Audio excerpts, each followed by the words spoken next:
Hello everyone. So today I got an article that my mom actually sent me from RV Lifestyle, which is talking about doing a road trip in a Tesla while towing a trailer. I've always loved doing road trips in my Model S. I'm interested to read this article because I never towed anything. I did many road trips, but never towing a large trailer. I used the 2021 Model S long range and towed with the 27-foot Airstream that we have even further streamlined for electric towing. I left late Thursday afternoon at 3:45. A list of stops and the timeline is below. This trip was a revelation for me in that I discovered I have done road trips wrong my whole life. Stopping every 90 minutes or so is actually a great way to travel. At the end of a 500 to 600 mile travel day, I was not tired, sore, or stressed. It is a very relaxing way to eat up miles. I suspected that, but I had no idea how much more relaxing it would be. The bottom line is that towing with a gas car, you are doing well to travel 500 to 600 miles in a day, and you still can with a Tesla. You just use your time differently. It was funny to see the same vehicles pass you late in the afternoon that had passed you in the morning. When I woke up in the morning, I would grab a drink and snacks for the car and drive to the next supercharger, usually 60 to 90 minutes away. While the car was charging, I would have breakfast. At the second charger, I would have a shower. By the third charging stop, it was lunchtime. I was using the charging time for things I would have to do while I was stopped with the gas car anyway. When you stop for fuel, you have to get out your credit card, activate the machine, and then stand there while you pump the gas or diesel. And then you have to get out of the way right away. So if you want to have lunch, you have to find another place to park. With the Tesla, you just plug in at the charger and walk away. It knows it's your car and it just bills you for the electricity. On occasion, you do have to disconnect the trailer. On this trip, I had to disconnect 8 times in 3,508 miles. And he doesn't mention here, but I would mention you also have the Tesla app on your phone. So when you walk away, you can still monitor what's happening. If it stopped charging for some reason, it'll notify you, and then you can go and check and see what's happening. And you can monitor like what percent it's at. You don't have to hang around the car to know what's happening. I have the hitch configured, so it is a pretty quick process to unhitch. 2 minutes to disconnect and less than 4 minutes to reconnect. Then again, I have often waited 5 minutes for the gas or diesel pump I needed to free up. So the refueling process is not much different time-wise. It's just a little more work. To put it another way, I spent far more time in a traffic jam east of Indianapolis than I did connecting and disconnecting throughout the entire trip. The other factors that keep the drive relaxing is that it makes no sense to go over 60 miles an hour, as the additional charging time is longer than the time saving.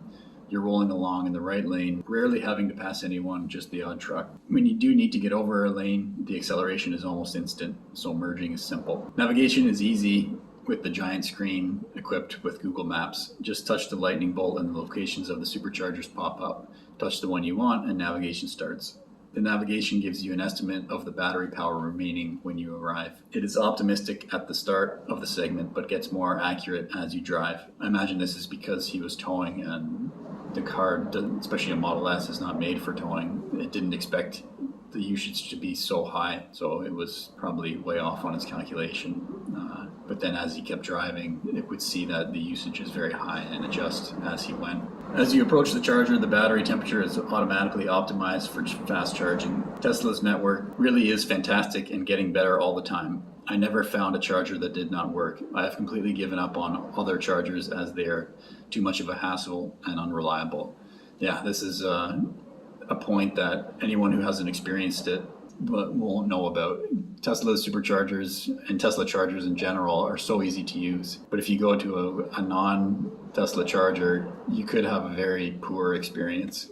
At a Tesla charger, you show up, you plug in, and it starts charging. It's that simple. However, at a non-Tesla charger, it varies, but you could have an experience where you show up and you have to download their app, or you have to call someone and tell them what charger you're at. You might have to put an adapter on. You got to get your credit card and tap. It's just, it can be quite the hassle. With a Tesla, you show up, you plug in, it starts charging. Anyone getting a non-Tesla, you have to really think about this if you want to do road trips. This is from his app on his phone showing the usage of the superchargers and then home charging over the last 30 days. And it shows you how much you spent. This is a new feature on the Tesla app. With an electric car, efficiency is measured as watts per mile or kilometer. For this trip, I averaged 638 watts per mile at 60 miles an hour cruising speed. The trip screen is quite handy for ensuring you're within range of the next charger. It automatically gives you your average since the last charge. I used trip A to keep track of the entire trip and trip B for intermittent checking. For example, just east of Denver, I-70, head south for a while. Before I reached that point, I could see from flags, etc., that there was a strong crosswind from the south, which would become a headwind after the turn. Once I made the turn, I reset trip B to see what my watts per mile was to make sure I was not pouring through power. Unlike a gas engine, there is no sensation at all when you are using more power, just a little graph on the dash. Besides using the trip screen, the nav shows the distance to the next charger. Usually by the time I was at 50% charge, I would have less than 50 miles to go, so plenty of extra charge.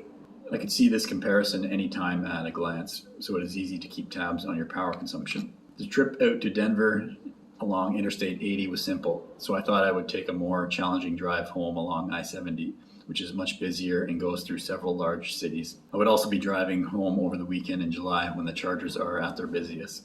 I never did have to wait to charge, and it was as easy as when I drove on I-80. Now about those mountains. Basically, when you tow with a Tesla, the question could easily be, what mountains?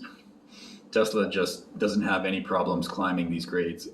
After our meeting, we went back north to Denver and headed west on I-70. This takes you up 11,000 feet where you cross the Eisenhower Tunnel, followed by 7 miles of 7% descent. That grade put 8% back into the battery with the regenerative braking as you go down the hill, and brakes were never needed. In the valley, we charged in Silverthorne to 80% and continued west over Vail Pass to Vail, when we turned around and returned to Silverthorne. Interestingly, the watts per mile on this segment was less than running on level ground. I thought, how can that be with all that climbing? But I guess that is a gas car mindset, where a gas engine will need to rev up in a lower gear and richen its fuel mixture to climb. The electric vehicle doesn't have a decrease in efficiency when climbing, and it recharges on the descent, so mountains don't decrease efficiency. The reason I think the usage is actually lower though is because that leg was all between 8,000 and 10,800 feet of elevation, so thinner air and therefore less aerodynamic drag, with a question mark, so he's just guessing there, but could be right. After topping back up in Silverthorne, we decided the interstate was too easy. So we took Highway 6 back to Denver. This route, which crosses the 12,000-foot Loveland Pass on a twisty 2-lane highway on this road, the Tesla kept pace with the car traffic, accelerating easily out of switchbacks, and again, brakes were not needed on the descent.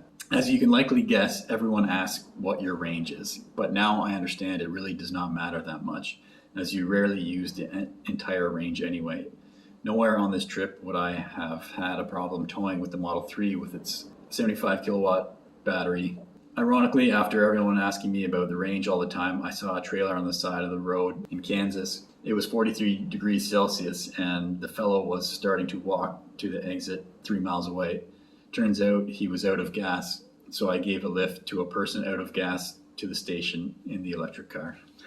Yeah, everyone's so worried about running out of electricity in an electric vehicle, and then, yeah, you can run out of gas too. That was my experience too. Everyone always asks about the range, but once you own one and you get familiar with it and do some road trips, you realize range isn't a problem. Tesla has so many superchargers, you can pick and choose which supercharger to go to. You're not stretching to like, oh, we have to get to that next supercharger, like we're running low. There's so many locations you can be like, I don't want to go to that supercharger. Let's go to this further one. There's a better restaurant there, or I just like that location better. Let's go to that one. Maybe not so much when you're towing, but when you're not towing, you can really just pick which one you want to go to. And the car will tell you if you have enough range to get to the one that you want. Towing with the Tesla is an adjustment, but an easy one. Once you experience the quiet, instant acceleration and rock-solid handling, it would be difficult to go back to a gas engine. Though some will tell you electric cars are being forced on us by the government, it's customer expectation and the realization that EVs are really very practical. That is going to ease the transition to a greener and more satisfying driving experience.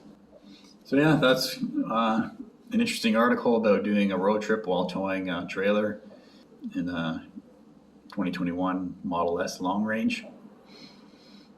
Like I said, I really enjoyed doing road trips in my car, and it's only getting better as time went on. Like, I got my car in 2016. There wasn't as many superchargers back then, but as time went on, there's just more and more chargers.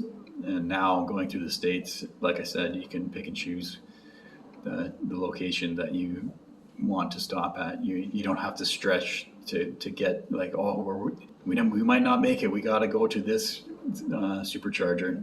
No, it's easy. You just navigate to you can navigate the whole trip, and the car will calculate all the stops for you. Or if you want, once you're familiar with the car, you just pick and choose the stops that you want to go to charge the vehicle. Yeah, that's the article on towing with the Tesla. Hopefully you enjoyed. My name is Evan Bertrand. This is the Evergreen channel. Please like and subscribe. Thanks for watching.